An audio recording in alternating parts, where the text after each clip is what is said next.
Hello everyone, চলে আসলাম আমার সবজি খেতে। এসে দেখলাম কিছু বেগুন বড় বড় হয়ে গেছে, না ছিললে পরে তো বাতি হয়ে যাবে, তাই কিছু বেগুন ছিললাম। পাশাপাশি কিছু মরিচ গাছ আছে, কিন্তু মরিচগুলা চোরে নিয়ে গেছে।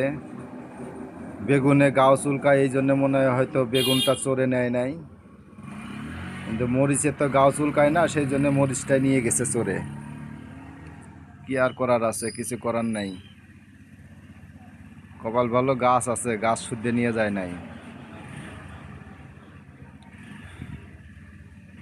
তো খুঁজে খুঁজে দেখতেছি আরো কিছু আছে কিনা বেগুন।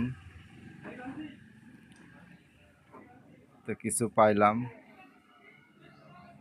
এদিকে পেঁপে গাছে দেখলাম কত বড় পেঁপে ধরছে, তা ছিঁড়ার মতন হয় নাই, এখনো জালি আছে।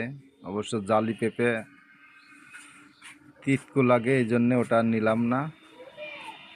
তো সবাই ভালো থাকবেন, সুস্থ থাকবেন। ধন্যবাদ। ভিডিওটা ভালো লাগলে লাইক কমেন্ট শেয়ার করে পাশে থাকবেন।